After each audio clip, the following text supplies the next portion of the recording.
Tocamos junto.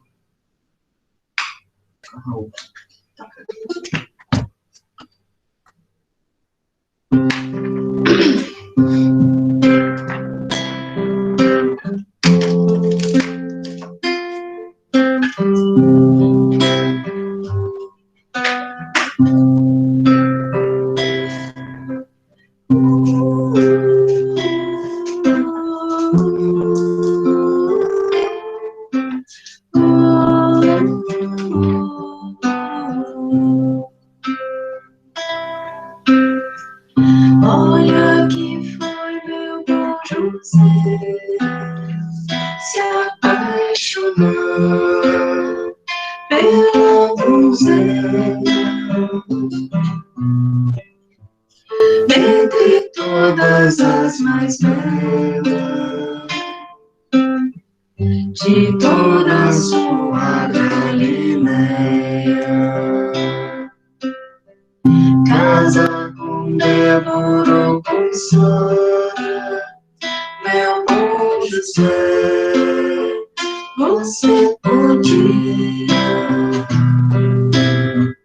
e nada disso acontecia. Mas você foi amar Maria. Você podia simplesmente ser carpinteiro e trabalhar, sem nunca ter que se exilar e se esconder com Maria. Meu bom José, você podia ter muitos filhos com Maria, e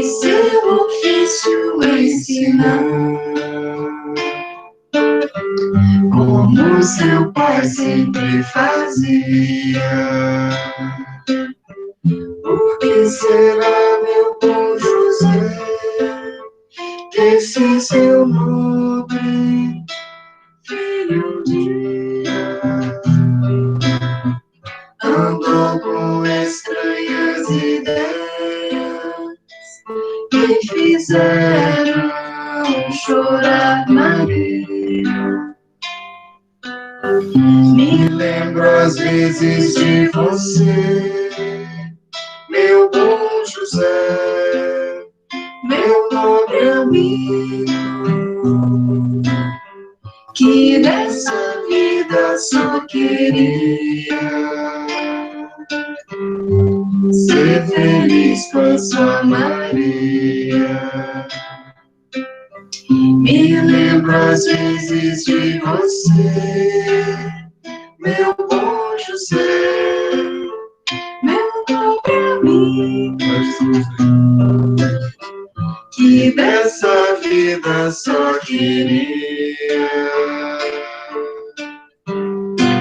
ser feliz com a sua Maria.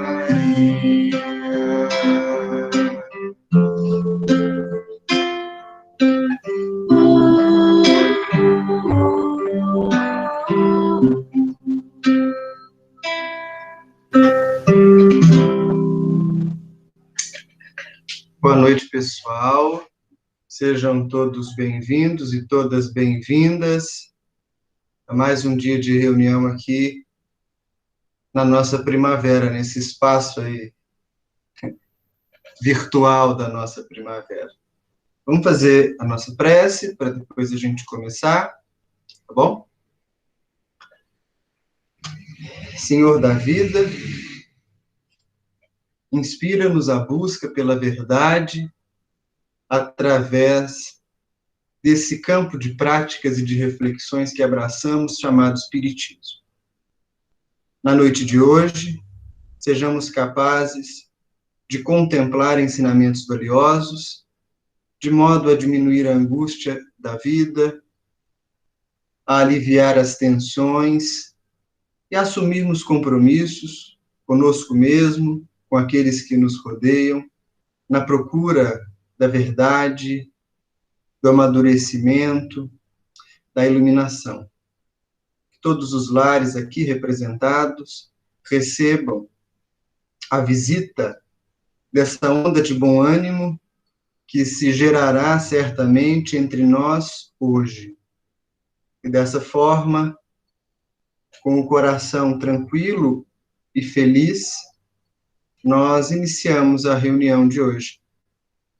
Que assim possa ser. Bem, pessoal, hoje é o dia de você dar um beijinho diferente no seu cremoso, na sua cremosa, se você pode, se eles estão por aí.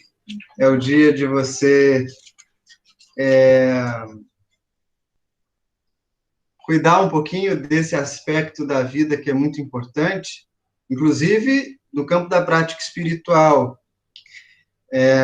Alguém mais chatinho pode falar, ai, mas esses dias são todos os dias, óbvio, mas quando a gente tem uma data que demarca, isso ajuda a gente a criar uma marcação física, né, humana, e essa marcação física pode ser o gatilho para muita coisa legal.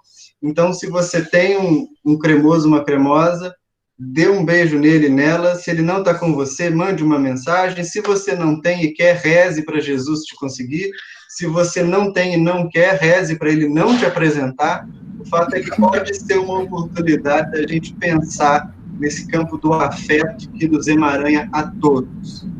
Na noite de hoje, o tema que foi proposto para nossa conversa foi: fora da caridade não há salvação, mas com uma interrogação, né? Será que fora da caridade não há salvação? E quem vai começar a pontuar para a gente algumas coisas, eu acho que é a Mel, mantendo o mesmo padrão. Vamos deixar os nossos microfones desligados. Quando você quiser falar, você destrava e aparteia conosco. Está contigo, Mel.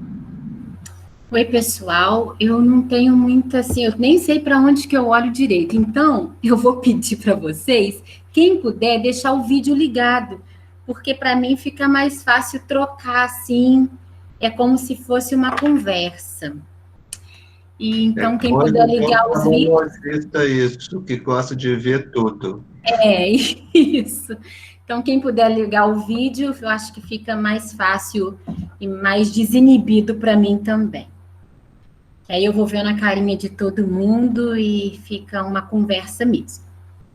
Então, nesse tempo, né, que a gente está vivendo, nessa onda de pandemia, a gente tem visto um monte de gente fazendo um monte de coisa, distribuindo cestas, distribuindo água, né? Nunca se viu uma onda de caridade tão grande, igual a gente tem visto nesses últimos meses agora, né? São tantas campanhas de doação de tantas coisas que a gente tem visto. Realmente é uma situação muito difícil. Então, vendo essa onda de doação, né? Existe essa bandeira que o Espiritismo traz. Fora da caridade não há salvação. E é uma bandeira, assim, muito forte, né? E vou pôr minha colinha aqui perto de mim. Bom, e se fora... E tem um capítulo, né? O capítulo 15, onde a gente vai se embasar em algumas questões do Livro dos Espíritos também, né? Eu separei, se der tempo, 2 trechinhos desse capítulo para a gente conversar. Mas se não der, à medida que for todo mundo falando, um vai complementando a fala do outro. Então, assim, se fora da caridade não há salvação, o que a gente presume? Eu quero ser salvo, né? Se eu quero ser salvo e é fora da caridade que não há salvação, então vou fazer caridade, vou para a caridade. Mas, será que a gente entende qual é a proposta da caridade? Será que a gente entende o que é caridade? O que a gente entende por caridade? Então, eu vou trazer o primeiro trechinho para a gente começar a conversar.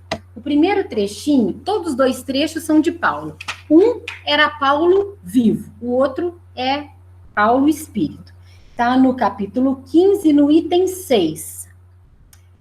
Ele vai falar assim: ainda que eu falasse todas as línguas dos homens e as línguas dos próprios anjos, se eu não tiver caridade, serei como o bronze que sou e um símbolo que retine.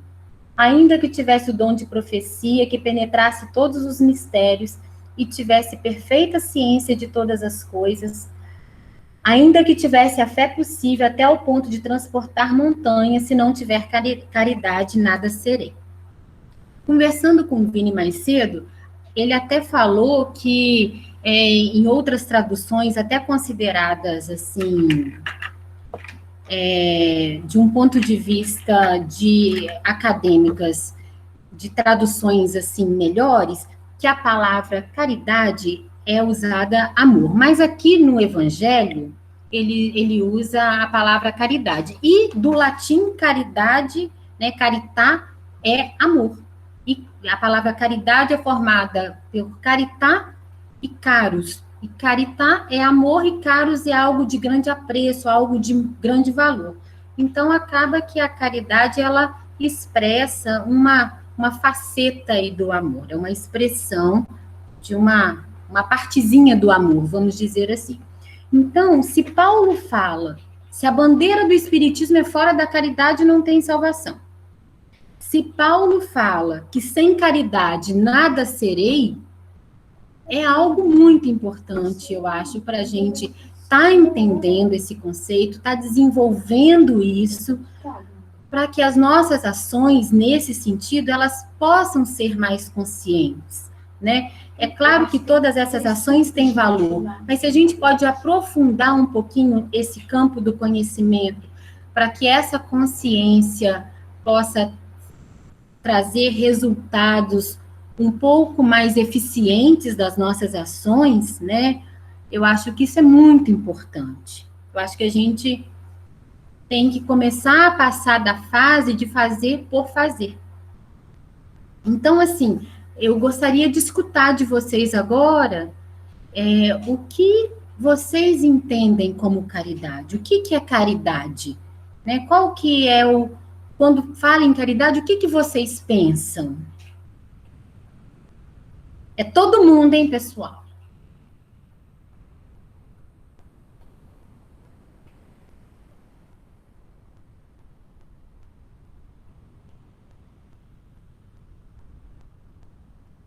Eu não dou mais uma palavra se ninguém falar. Fazer o bem. Ótimo, adorei. Vamos. Anda aí, Paulo. Dar de mim.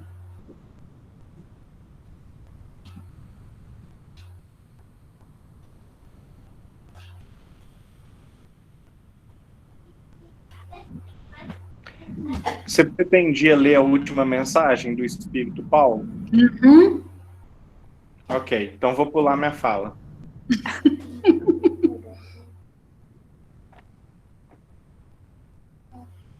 Mais ninguém? Sem spoiler, sem spoiler. Acho que caridade é dado que é dar do que te faz falta. Assim, não dá do que sobra. Uhum. Tipo assim, abrir mão do que te faz falta, em algum sentido, não só materialmente, né? No momento que eu estou fazendo caridade, eu estou me doando. Eu estou dando um pouco de mim, um pedaço de mim para o meu irmão que precisa de alguma coisa, seja essa caridade material, seja em apoio emocional, enfim, qualquer doação que seja essa, qualquer caridade que seja essa, eu estou me doando para o meu irmão. Eu acho que essa é, a meu ver, a caridade mais, no sentido mais pleno da palavra. Eu vejo a caridade como a expressão do amor, né? Porque é um sentido muito amplo, né? A gente tem que ver a caridade como um sentido amplo. Então, a partir do momento que a gente consegue exercitar esse amor, é o que você falou, a caridade ela vai vir espontaneamente, ela vai vir sem nenhum tipo de pressão e nem de desejo de recompensa, nem de reconhecimento. Então, para mim, resume-se na expressão do amor, seria isso. Ótimo, Dri. Mais alguém, gente, gostaria de contribuir, trazer um pouco a sua percepção? Vou falar só mais um pouquinho.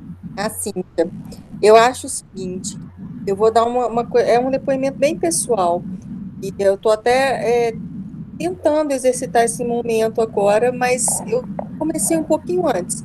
Eu acho que a partir do momento que aquela situação me incomoda, me incomodou, me tocou, me doeu, aí aquilo me faz exercitar a caridade, porque doeu em mim enxergar aquilo, a fome, por exemplo, né?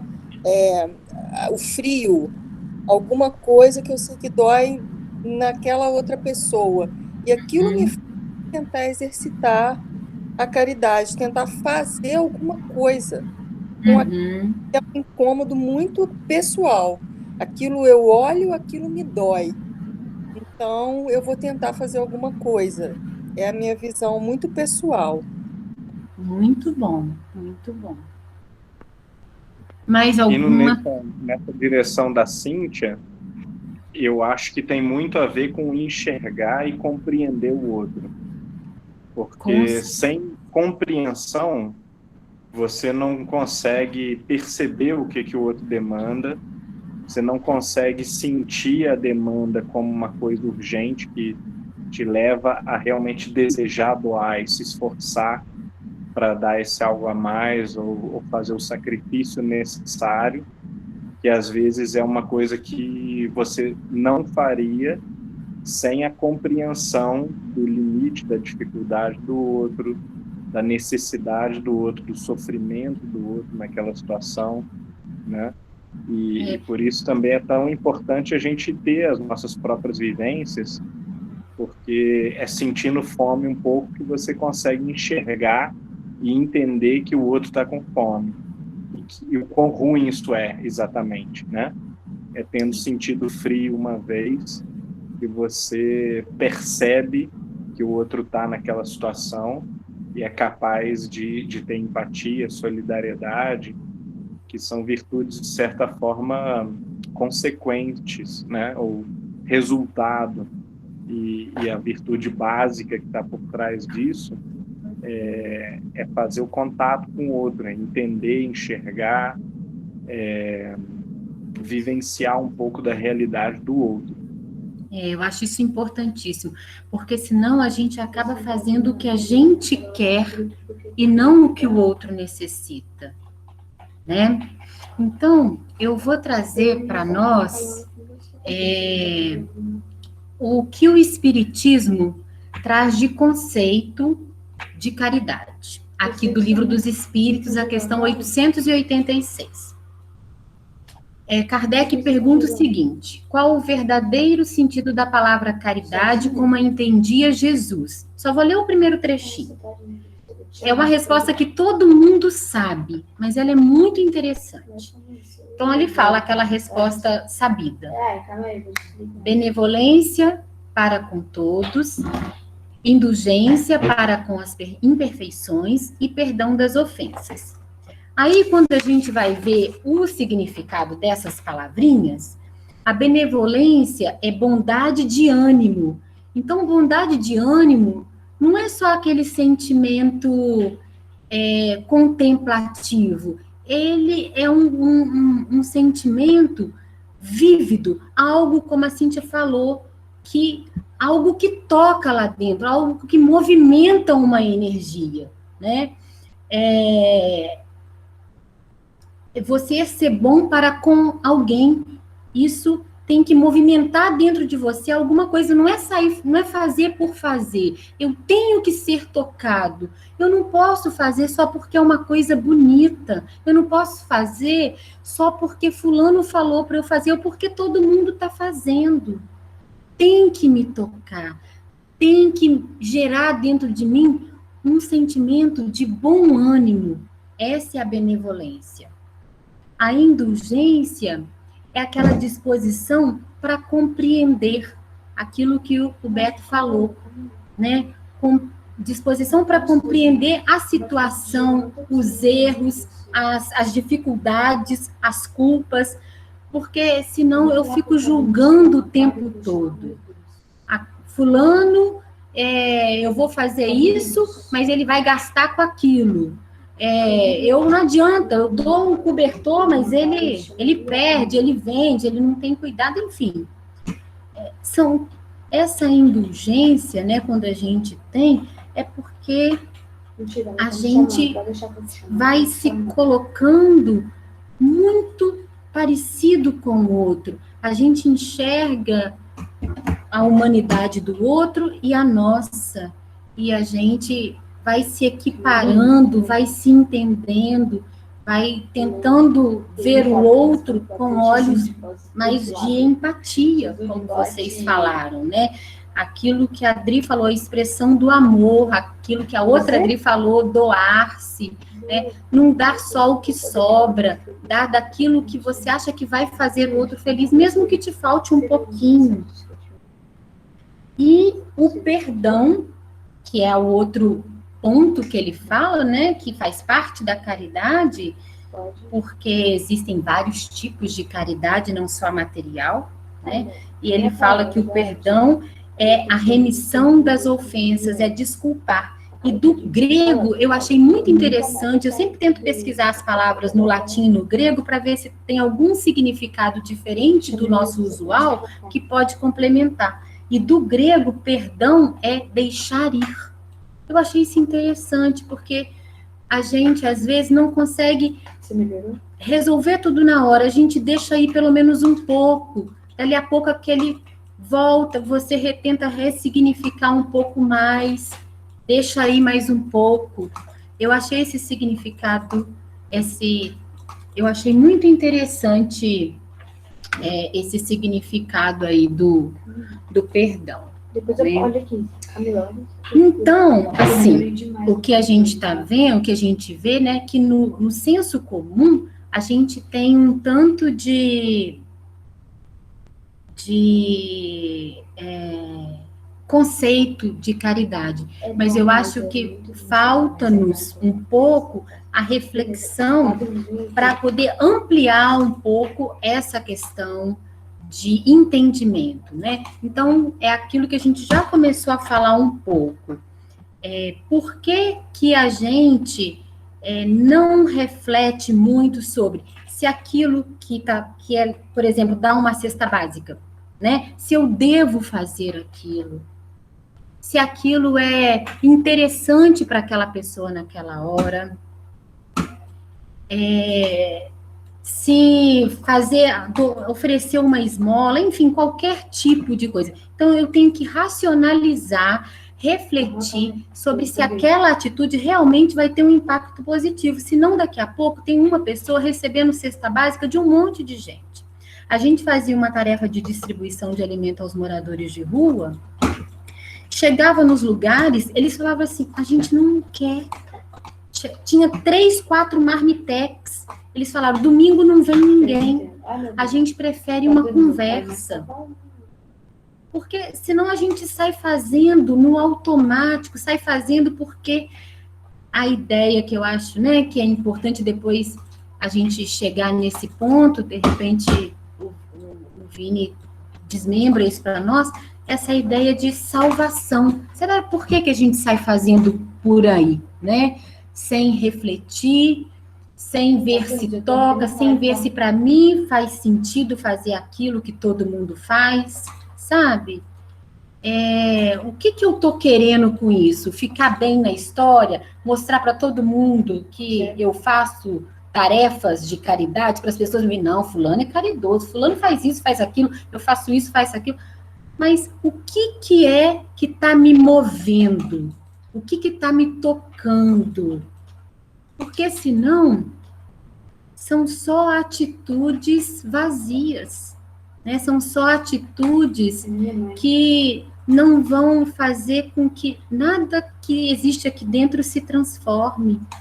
O frio do outro só vai me incomodar no dia que eu levo o cobertor. O resto do ano, eu não estou nem mais lembrando que tem gente na rua.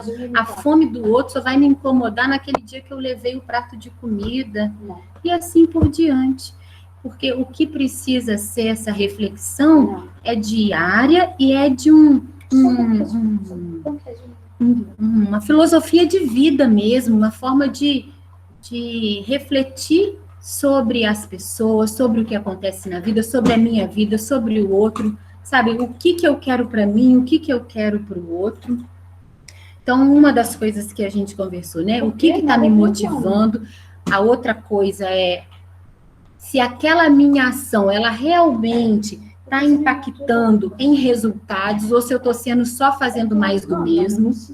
É a segunda coisa, assim, prática, né? Que eu acho que a gente precisa avaliar. E a terceira coisa é que o meu sentimento para com o outro, ele tem que ser de dever. Assim, se eu faço para o outro e me sinto uma pessoa humanitária e me sinto uma pessoa superior, eu acho que a gente não está entendendo a nossa relação de igualdade, assim, se eu posso dizer isso, né? E eu acho que a gente faz muito mais as coisas porque a gente vive um conflito de liberdade e segurança. A gente quer sair, fazer, mas a gente não quer ter o protagonismo dessa ação. Então, eu não quero refletir se aquilo é bom, eu não quero sofrer uma crítica se eu falar que eu não quero fazer, mas quero ter a segurança também de ser salva, vamos dizer assim. Não sei se eu estou me fazendo entender para vocês. Vou parar por aqui um pouquinho para a gente trocar um pouquinho agora nesse ponto aí. O que vocês acham? Que eu falei que faz sentido para vocês, que não faz? O que vocês querem trazer aí? Meu Deus, eu sou muito ruim da mira.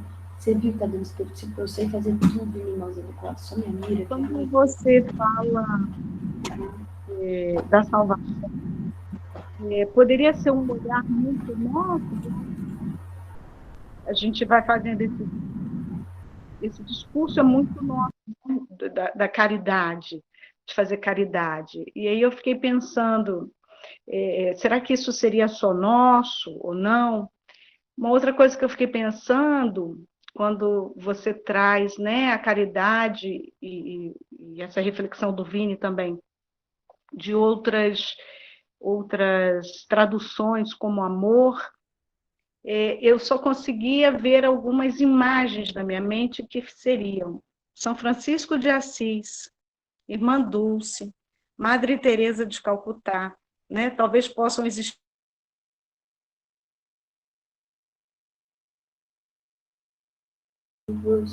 Dri, você travou.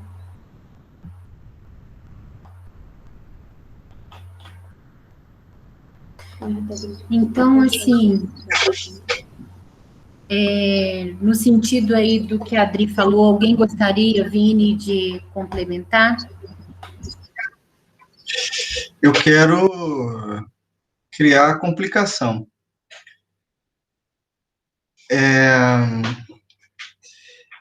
Existe um conceito que é muito usado na religião tradicional, no cristianismo, que é a ideia de graça.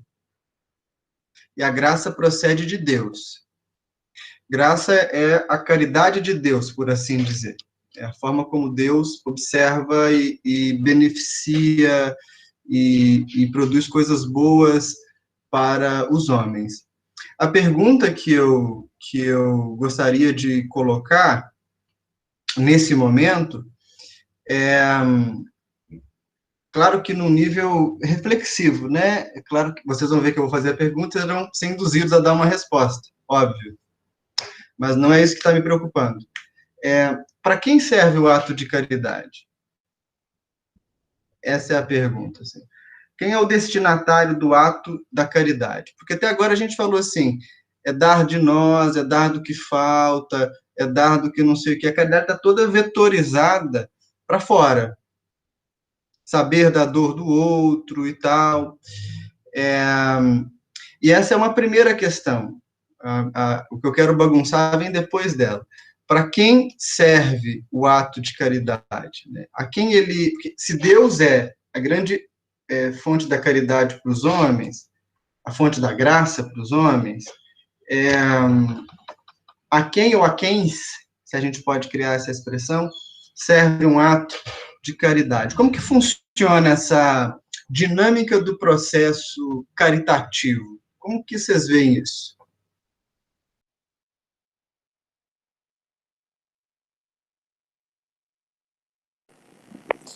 Então, isso é uma coisa que às vezes, quando eu estou no carro indo para algum trabalho, eu tento me perguntar, será que eu estou indo porque aquilo me dói? Ou será que eu estou indo porque aquilo vai me dar um retorno?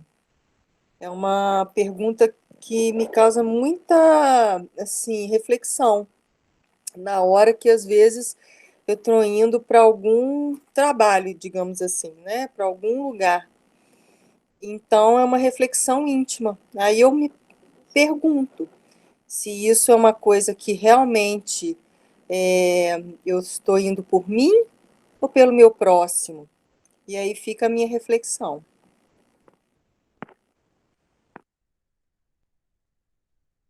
Gente, aconteceu alguma coisa? O meu sumiu completamente. Você ficou muda. Nossa, então o meu sumiu e eu não consegui sair, travou meu celular. Então tá. Eu acho bem isso. Na verdade, a minha reflexão é bem nesse sentido, sabe, Cíntia? Eu acho assim que quando a gente está fazendo alguma coisa, essa é a grande questão. Eu estou fazendo porque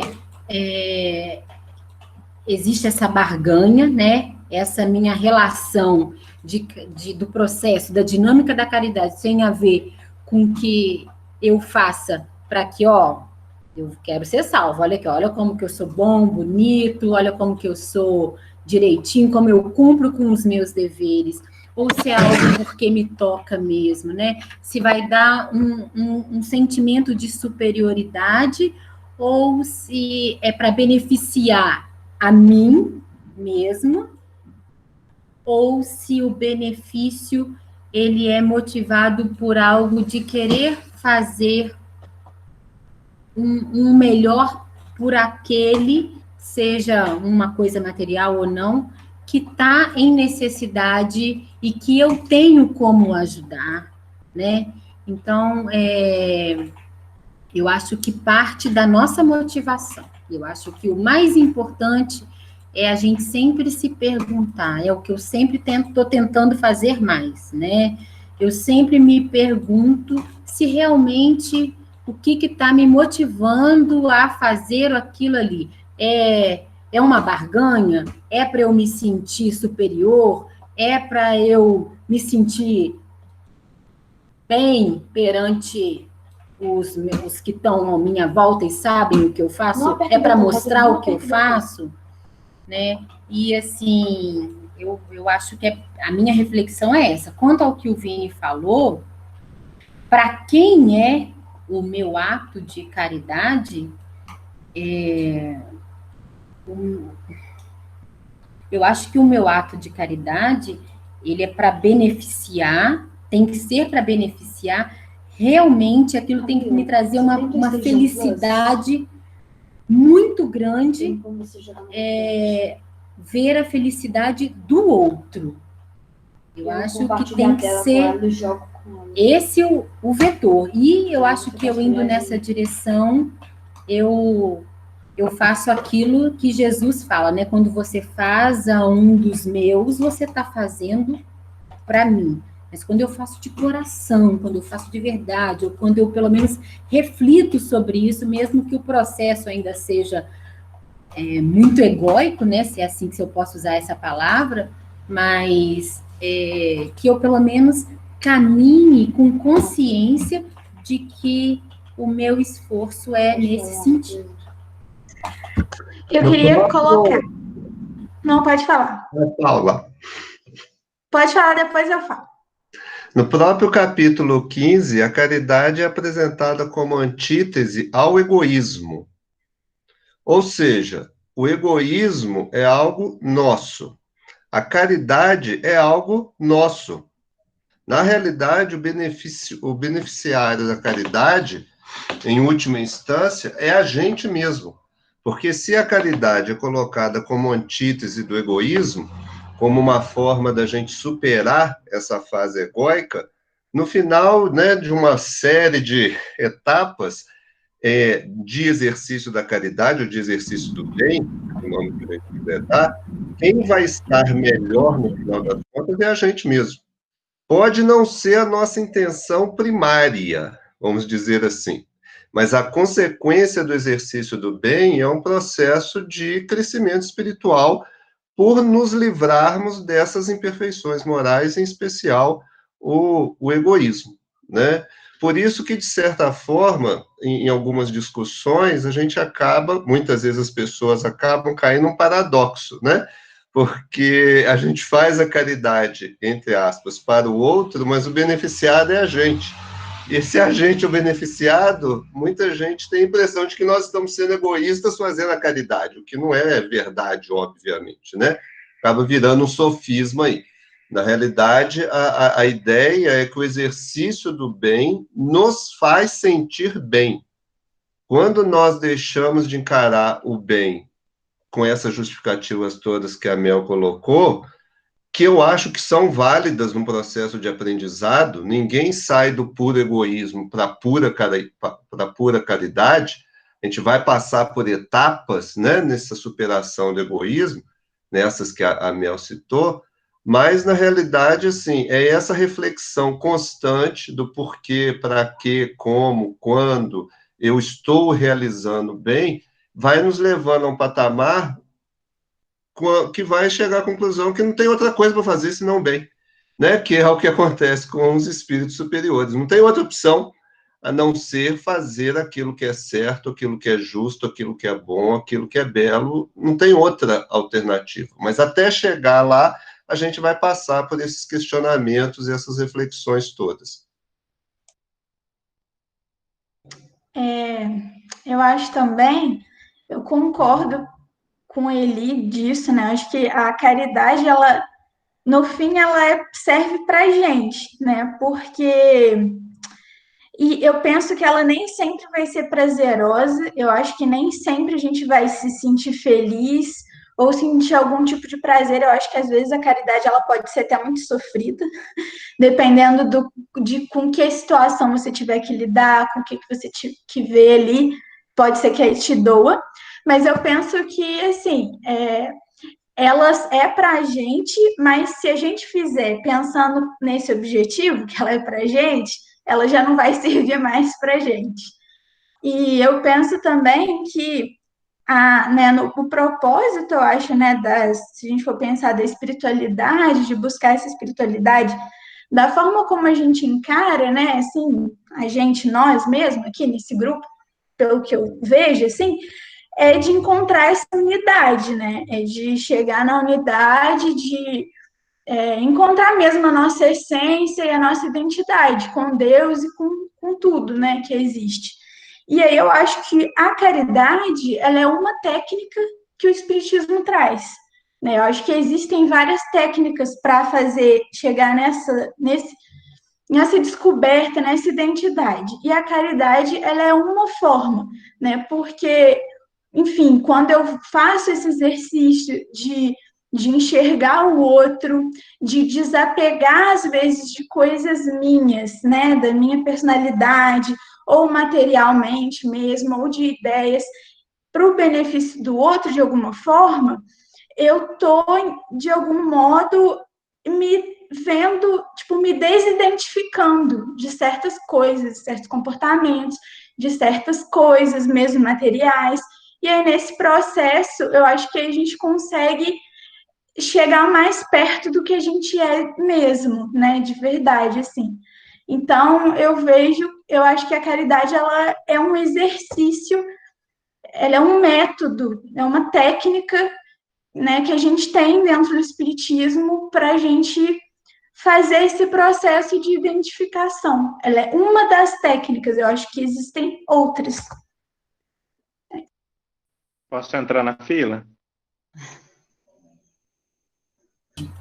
Então, eu acho que assim, esse discurso, embora ele tenha uma verdade fundamental, que é claro que existe uma fruição, existe um gozo, né? um benefício de se viver o bem. Isso aí é inegável, é consequência do bem, é um estado de bem-aventurança, justamente, de salvação, se a gente puder dizer, libertação, e isso é benéfico para nós. Mas, ao mesmo tempo, a gente tem que tomar cuidado para não cair numa contradição lógica, porque no próprio discurso de que a gente faz uma coisa para o outro, mas o grande beneficiário sou eu, existe uma clara contradição lógica, né? Ou então, se a gente assumir que é assim mesmo, tem a perversão da caridade no interesse. E aí a caridade, ela é idêntica ao egoísmo, quer dizer, a gente no final das contas tem o oposto do egoísmo, que é idêntico ao egoísmo. Então, de certa maneira, a gente tem que assumir também que o egoísmo é que quer o beneficiado, né? que é o benefício. É o egoísmo que busca o lucro e a vantagem. E a caridade, sendo o princípio oposto, ela não pode ter beneficiário, né? Ela é a pura perda, ela é o sacrifício, ela é o fracasso, né? Ela é o caminho oposto de toda a nossa busca pela vantagem, pelo bem-estar, pelo ganho. E quando a gente chega nessa consciência de que a gente não deve buscar a vantagem e o ganho, de que a gente deve buscar o dever, o sacrifício e a doação, isso é a salvação e é a libertação, né? Enfim, tenho pensado de uma forma mais ou menos... pode parecer pessimista, mas também não é pessimista, porque é claro que um dos subprodutos desse novo estado vai ser um bem-estar maior do que aquele bem-estar do interesse, aquele bem-estar que, no fundo, é materialista, é animal, é biológico, é egóico, e que é o bem-estar da posse, do aumento de poder, do aumento de fama, respeito, do nome, do prestígio, da influência, etc. e tal. Ok, Beto. Vini. Então, acho que tem várias questões que a gente pode se fazer e refletir. Eu acho que eu vou chegar no mesmo ponto do Humberto, embora nesse momento a gente está nos papéis diferentes, porque eu estou super cheio de esperança, e bem um pouco pessimista, bem no discurso, enquanto na primavera a gente ocupa geralmente os papéis um pouco distintos. Eu acho que a gente tem que responder algumas questões. Primeira delas, a caridade é uma escolha, e, portanto, ela é quase um presente que vem entregue para a gente por alguma corrente filosófica, religiosa, que seja, ou ela é uma etapa do processo de amadurecimento? Porque a forma como isso impacta na nossa vida é bem diferente. E aí eu acho que a gente tangencia um pouco do que o Eli falou, né? É quase como um exercício de sublimação de coisas, né? Um exercício de lidar mesmo com essas nossas circunstâncias mundanas. Agora, a gente não pode desconsiderar que a gente vive numa realidade, e essa realidade mundana nossa horizontal, ela é toda calcada em causa e efeito. E a causa e efeito, ela guarda uma simetria quase matemática com as coisas, né? Ações boas geram consequências boas, ações ruins geram consequências ruins. A gente não consegue fugir disso. Agora, o modo como a gente olha para o processo é interessante. A caridade gera benefício para o outro. E, com certeza, em alguma medida, se nós estamos num mundo de miséria, nós partilhamos a miséria do outro. A miséria do indivíduo que está na rua, perto da minha casa, é uma miséria minha. Se não porque ela é causada karmicamente por mim, ela é minha porque eu partilho o mundo com ela. Né? Assim, é bem alienante pensar que alguém possa dizer, não, aquele indivíduo que está morrendo lá, sei lá onde, eu não tenho nada a ver com isso. Você pode até anestesiar a tua consciência de alguma forma, dizendo que não tem, mas nós partilhamos, em última instância, o mesmo planeta, e isso é algo forte. Agora, quando eu ajo para beneficiar o outro, ou seja, já há alguma vinculação minha com ele, assim como quando a gente acende uma lâmpada, ela produz luz, mas produz calor, né? Quase todas produzem, ainda que seja um tiquinho de calor, outras produzem mais, mas produzem calor. Existe um efeito colateral, né? Que foi bem o que o Humberto falou. Existe um efeito colateral do processo. Qual que é o efeito colateral? Essa sensação de bem-estar. Mas eu gostaria de pensar em algo além do bem-estar. Porque, na verdade, existe uma primeira distorção de visão, assim, que é a grande questão. Você dá do que você tem. No campo material, o que você tem? Absolutamente nada. Há uma distorção que ela está baseada em dois princípios. Uma noção de eu ultracristalizada, que identifica o eu com a personalidade, e uma noção de posse. Lá quando a Mel perguntou no começo, o que é caridade para vocês? Eu ia falar assim, caridade para mim é movimento. Movimento por quê? Porque, na verdade, nós estamos girando nessa ciranda kármica de experiências. Hoje, nessa posição que nós estamos, e que para a maioria de nós aqui é uma posição confortável, em alguma medida, independente das provas que nós já passamos, das lutas que tivemos que fazer, nós chegamos num ponto minimamente confortável. Isso é fruto de uma poupança kármica, né, que a gente fez no passado, mais com as escolhas de agora, mas nós não temos a menor garantia de que numa próxima existência nós vamos estar na posse das mesmas condições. A gente pode tanto botar tudo fora nessa vida, com um comportamento, às vezes, meio perturbado, meio confuso, quanto a gente pode escolher outras provas. Então, assim, por que a caridade ela precisa ser repensada, me parece? Porque a gente precisa partir de um princípio de não posse. Daí o que eu faço é mais do que dar do meu. Imagina que ao invés da gente pensar que uns têm e outros não têm, porque essa é a grande presença divina, né? A presença divina é a vida, todos deveriam ter acesso igualmente aos benefícios dessa realidade, eu estou cumprindo o meu dever de ser humano. Aí a caridade não é uma escolha. A caridade é parte do processo. E ela tem que ensinar de duas coisas, me parece. Quando ela é vivida na intensidade maior dela, e aí é fantástico perceber os espíritos definindo caridade como benevolência, indulgência e perdão. É ultra sofisticado. É muito sofisticado. Quando ela está na sua expressão genuína, ela dá dois ensinamentos para nós.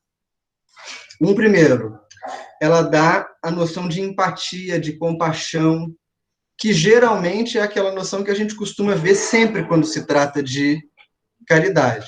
E aí, veja, é muito legal perceber que na pandemia, quando a gente tinha gente via pessoas comprando 30 rolos de papel higiênico no mercado, as pessoas começaram a fazer campanhas para ajudar morador de rua, famílias em situação de vulnerabilidade. Isso é a dimensão da compaixão, ou da gratidão, como a Adri colocou ali, né, de um retorno, mas é uma dimensão emotiva, vamos dizer assim, do processo. Empático. Eu me vejo no outro. Mas esse não é o ciclo completo do aprendizado da caridade, me parece. Existe uma outra questão, que quase nunca é vista. A caridade, quando é praticada e é vivida, ela fala para nós da impermanência. Ela deixa muito claro o movimento das coisas nesse mundo. O fato de eu sair daqui, da minha casa, e produzir qualquer benefício para outra pessoa, está me dando uma dimensão da impermanência do movimento da vida. Daí, os indivíduos que são verdadeiramente caridosos, e o que eu estou chamando de verdadeiramente caridosos? São aqueles não que fazem campanhas fantásticas e que sustentam uma pose moral em cima dela, não é isso não. Aqueles que conseguem contaminar a gente com a sua noção de bondade. Isso é muito interessante, né? O espírito maduro, ele contamina a gente. Você chega perto dele, ele te passa aquilo, você encontra alguém que é amadurecido, você fica 2 semanas querendo amar todo mundo. E sem saber por quê. Porque a pessoa te contaminou com aquele trem que ele tem. Às vezes é até uma maldição, né? Ele te passa aquilo e você entra naquela frequência de sacrifício. Você fala, não, que droga, por que eu fui aprender isso? Por que eu fui ver essa coisa? Estava tão feliz do meu jeito. O que essas pessoas demonstram para nós? Um imenso desapego. De quê? De tudo. Se eles tiverem que fazer caridade doando comida, eles vão dar comida. Se for roupa, vai ser roupa. Se não tiver comida nem roupa, vai ser conversa. Se não tiver comida nem roupa nem conversa, é prece. Se não tiver comida nem roupa nem conversa nem prece, vai ser de outro jeito. Se está num lugar, faz aquele benefício. Se muda de lugar e se perde o vínculo da instituição, continua movimentando essa roda de benefício, porque a noção da impermanência, ela me parece fundamental para que a gente compreenda que agir em benefício do outro é mais do que uma escolhazinha, no sentido de, eu vou botar a roupa, essa camisa, ou vou botar uma outra. É mais do que isso. É, na verdade, algo que começa de forma talvez não espontânea, né? Eu acho muito valiosa essa percepção de que, às vezes, algumas práticas espirituais vão exigir sacrifício. É muito valioso isso, porque não existe progresso ou amadurecimento sem disciplina, não existe. Você não consegue arrumar seus livros ou arrumar suas coisas, é muito difícil você conseguir sistematizar pensamento para progredir. Então, há um começo que é difícil, mas na medida que a prática se consolida, o indivíduo deixa de perceber que está fazendo caridade. E ele faz aquilo que está lá na questão 132 do Livro dos Espíritos. Qual o objetivo da encarnação dos espíritos?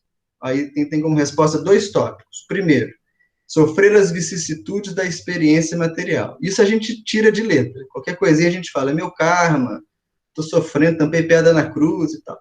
Agora, a segunda parte da resposta dos espíritos é fantástica, porque eles dizem assim, além de sofrer as vicissitudes, o indivíduo aprende a ocupar a parte que lhe cabe na obra da criação. Não é um perfume. Você existe para beneficiar os seres, porque todos os seres merecem acesso igual aos benefícios que vêm de Deus. Só para encerrar a minha fala, eu separei um pequeno versículo que está lá na Epístola de Tiago, que é uma epístola fantástica do Novo Testamento. Capítulo 1 de Tiago, versículos 16 e 17. Olha que incrível. Meus amados irmãos, não vos enganeis. Todo dom precioso e toda dádiva perfeita vem do alto e desce do Pai das luzes, no qual não há mudança nem sombra de variação. Quando a gente beneficia alguém, a gente está dando testemunho que reconhece de que o plano divino é para todos. E isso não é uma escolha porque você tem uma vocação para ser santo. Na verdade, se na tua cabeça aparece essa ideia, nossa, como eu estou cumprindo a minha caridade, você está meio na boca do jacaré, né? Porque o destino eu faço porque é a única coisa a ser feita. Você faz o bem por quê? Porque não tem outro caminho. Por que você age desse jeito? Porque eu existo para agir assim. Claro que isso é um processo, né, gente?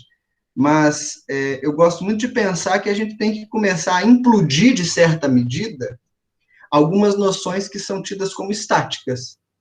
Personalidade. Quando eu encontrar Jesus vai ser ótimo. Eu, Vinícius, nunca vou encontrar Jesus. Quando encontrar, você é outra pessoa muito melhor. Né?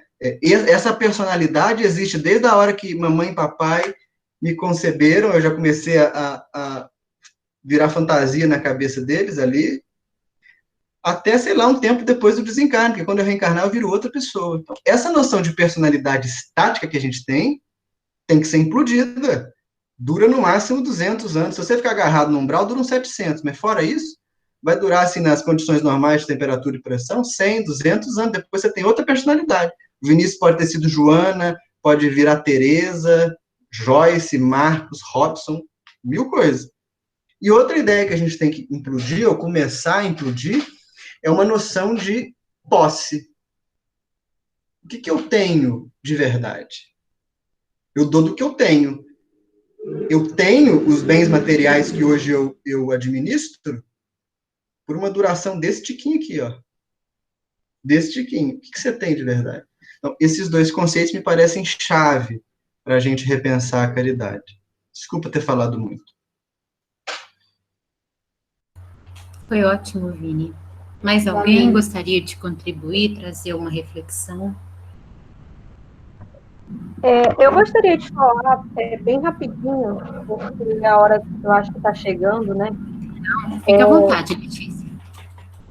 Então, eu acho que a resposta para essa questão de estou fazendo bem ao outro ou a mim e tal, o próprio Jesus, ele comenta que isso é natural, né? Porque ele fala primeiro, amai ao próximo como a ti mesmo, né? Então, a gente não pode amar o outro se a gente não ama a nós mesmos. Isso é um ponto. Outro ponto é quando ele fala assim, nos evangelhos, perdoai e perdoai-vos-ão, soltai e soltai-vos-ão. Então, assim, é uma recíproca em tudo na nossa vida. E, do ponto de vista de desenvolvimento psicossocial, o nosso amadurecimento ele é especular, porque primeiro a gente se espelha na mãe, né? No pai, nos demais familiares que compartilham ali o ambiente. E esse tipo de relação espelho, que a gente vai aprendendo desde a infância, ele se reproduz quando a gente entra na escola, quando vai para a faculdade, quando começa a trabalhar. E é conhecendo a nós mesmos que nós podemos conhecer o outro, mas isso também é uma via de mão dupla, porque conhecendo o outro, às vezes a gente dá nome para coisas que acontecem dentro da gente. Então, conhecendo o outro, às vezes a gente conhece a nós mesmos também. Porque às vezes a gente não se dá conta de certos processos e escuta alguém falar, com certeza, principalmente em ambiente como esse, né, de estudo do evangelho e tal, a gente escuta alguém falar, poxa, eu nunca parei para pensar sobre isso, fulano se sente assim, eu me sinto assim também, então é isso que isso significa, e a gente vai ressignificando vários processos através dessa relação com o outro também. E não é um problema isso, a gente se sentir bem ao fazer o bem para o outro, porque às vezes, talvez pelos nossos atavismos, né, de outras existências, a gente se pune muito, a gente se cobra muito. Quem disse que necessariamente o ego é ruim, né? Porque o ego é ele que nos dá a estrutura para a gente ter noção de quem é também.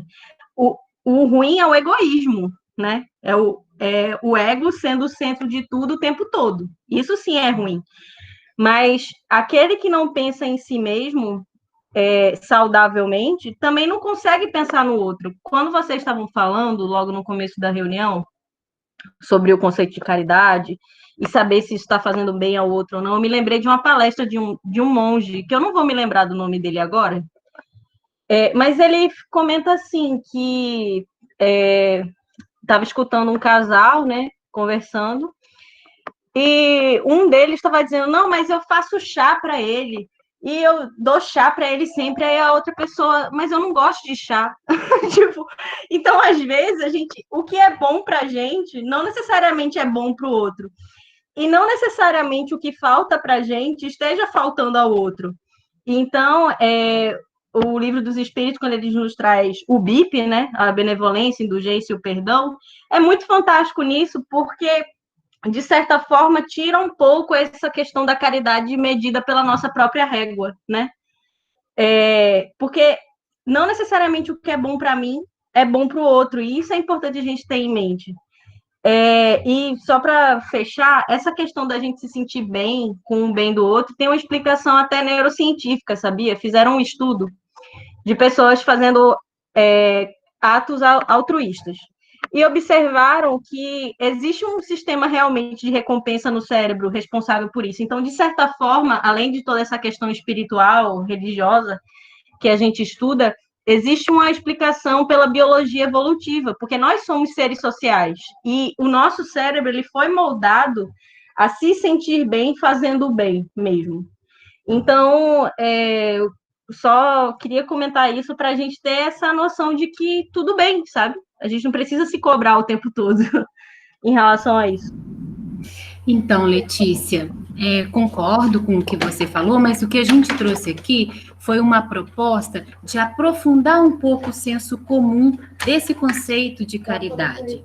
Para a gente, é uma proposta íntima, sabe? É uma proposta de reflexão de cada um consigo mesmo, no sentido de que quando eu estiver fazendo alguma coisa, não que eu não possa me sentir bem, nada disso, mas que eu avalie o que eu estou fazendo, por que eu estou fazendo, se eu vou gerar um benefício, e esse benefício, realmente, se o outro tem necessidade daquilo, ou se o que eu estou fazendo não cai bem para ele, como você mesmo disse, ele não precisa, né? Então, a gente aprofundar um pouco, dar um passo à frente daquilo que a gente vem trazendo no conceito de caridade até hoje.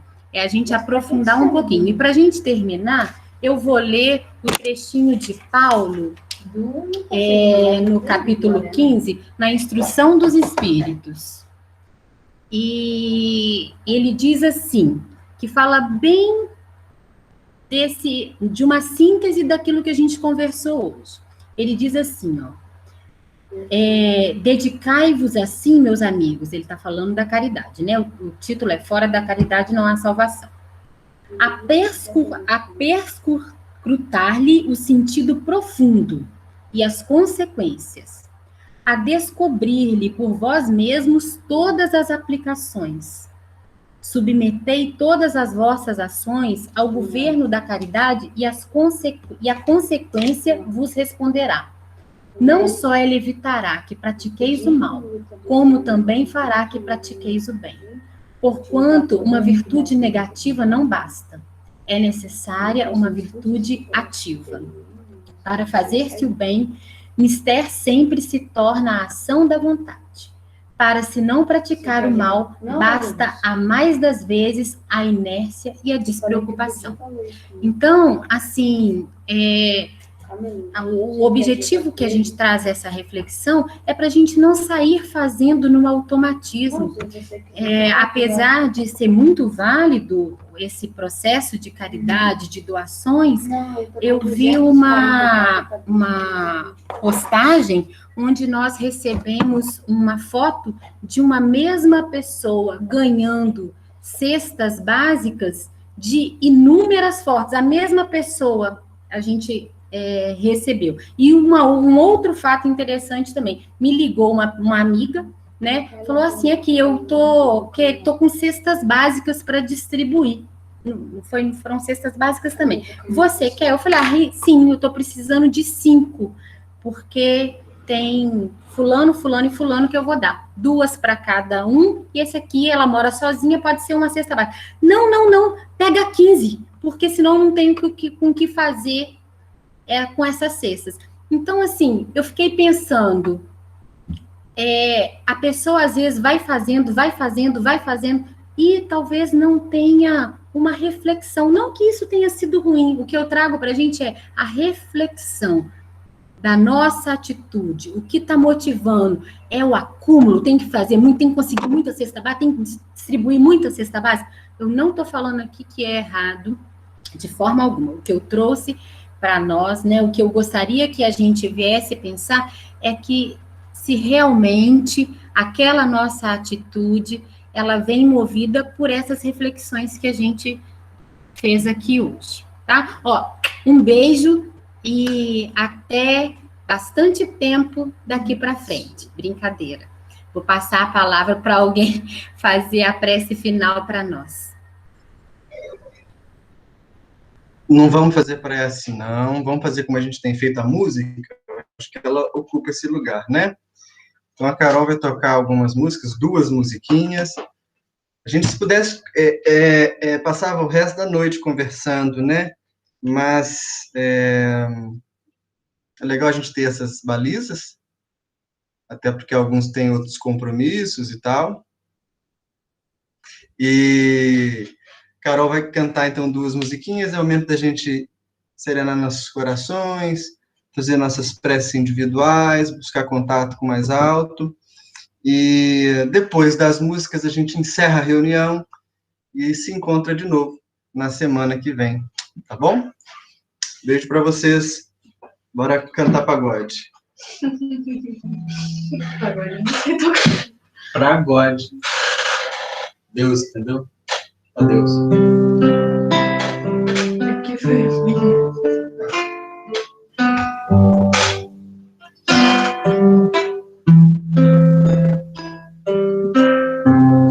Ao anoitecer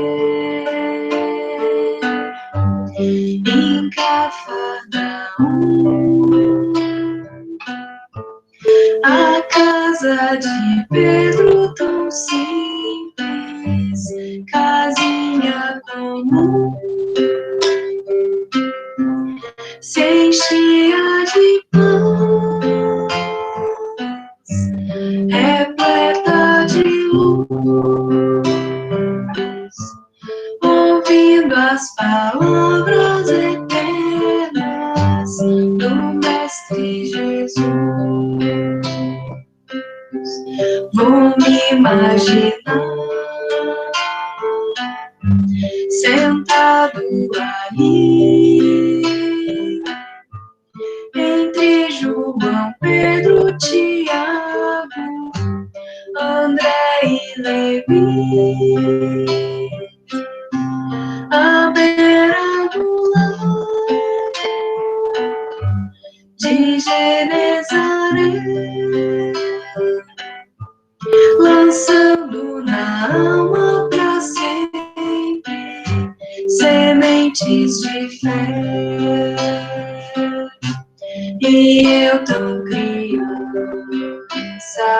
ainda naquele lugar, quem sabe Jesus me levasse para passear no quintal da casa de Pedro, à luz do luar, sentindo a brisa da noite, o perfume do mar.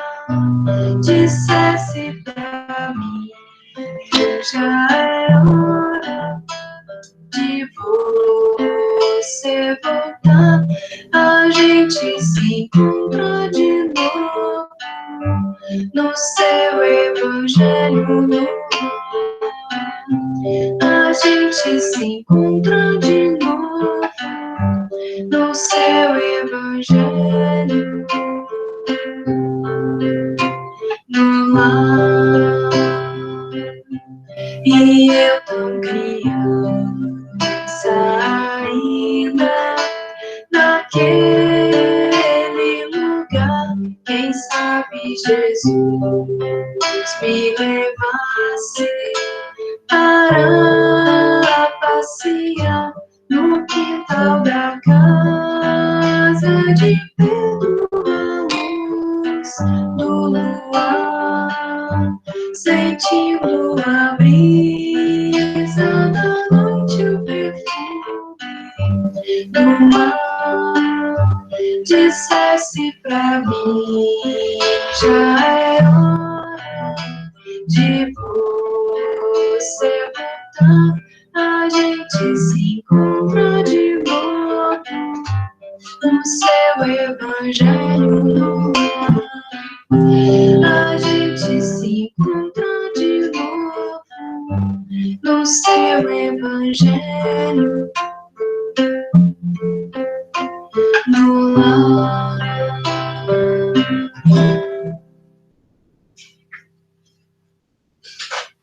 Boa noite, pessoal.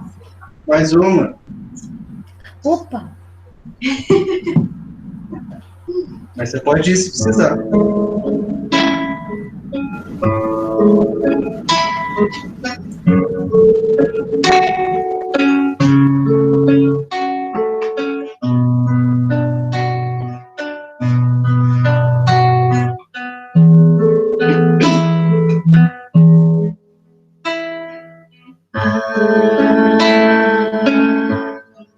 Faz da sua vida um sorriso de esperança. Sorria, sorria.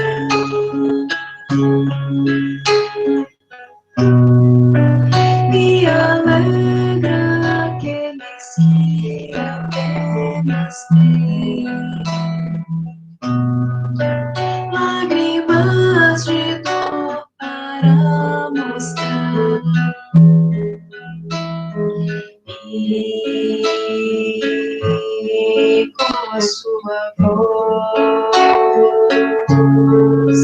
segue em frente nos caminhos e canta, e canta.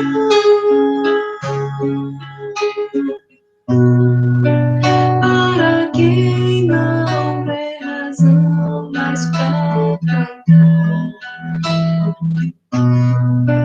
mostra a eles que o amanhã será melhor, será feliz se houver houver sorriso, se houver canção,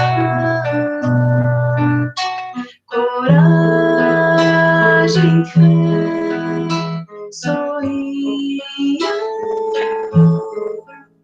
sorria.